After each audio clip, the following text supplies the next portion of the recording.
जैसा कि अभी सर ने बताया कि शादी नहीं हुई उस रीति रिवाज से, तो क्या कुछ हमने ये बताया कि केवल प्यार किया है, शादी नहीं की। शादी में जो रीति रिवाज पंडित बताते हैं उन सबसे परे है। हमारे लिए न कोई अग्नि, न कोई साक्षी, न कोई फेरा। यही मेरे फेरे में आ गई है। आप कुछ बोलिए मैडम, आपके जीवन की खालिश कैसे पूरी कर रही है? मैं तो देव की शादी में इन्वॉल्व होकर के उस खालिश को पूरी कर रहा हूँ। अपने बच्चे की शादी करूँगा तो उस कमी को पूरी कर लूँगा। बाकी आप बताइए कुछ। आपकी सेवा करके। अच्छा, जैसा कि सर रील पर्दे पे होते हैं, क्या वैसे रियल लाइफ में भी हैं? सच बोलूं कि झूठ? सच बोलिए। नहीं, ये बहुत अच्छे हैं। इतना छोटा बच्चा है ना, जैसा वैसा मन है इनका। और जैसे पर्दे पे डायरेक्टर के हिसाब से रोल होता है, यहाँ पे तो डायरेक्टर भी मैं हूँ, प्रोड्यूसर भी मैं हूँ, फाइनेंसर थोड़ी बहुत नहीं हूँ।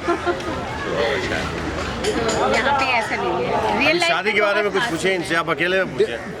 नहीं ना। नहीं सर, देव जी के लिए क्या कुछ उनको ज्ञान दे रही हैं कि शादी के बाद किस तरह से जैसे कपल रहें, मतलब कुछ बताएं। देव को ज्ञान देने की जरूरत नहीं है, मर्दों को ज्ञान नहीं दिया जाता, औरतों को रहना चाहिए। एक्चुअली मर्दों में ज्ञान बहुत होता है, बेवकूफ़ी तो औरतों में होती है, तो बेवकूफ़ों को ज्ञान दे रहे हैं।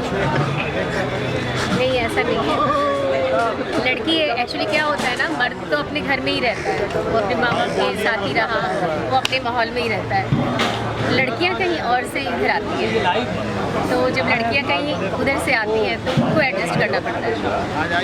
तो वो चीज़ उनमें होनी चाहिए, अपनाना चाहिए कि हाँ मेरा यही है। आप अपनी छोटी देवरानी को क्या कुछ ज्ञान देंगी, ये कुछ बताइए, क्या समझाएंगे? देव की पत्नी को जो क्या- मैं करती हूँ वही बताऊंगी, जो मैं इनके साथ जैसा रहती हूँ वैसे ही बताऊंगी। पति को आज़ाद छोड़ के रखो, पति पे कोई बंधन ना रखो, पति को इतना मजबूर न कर दो कि वो बिगड़ जाए। पति संभले रहे, इसके लिए उसको खुला छूट दे दो। यही ना? यार थैंक बस यू। चलिए, अभी ये शर्मा आ रही है।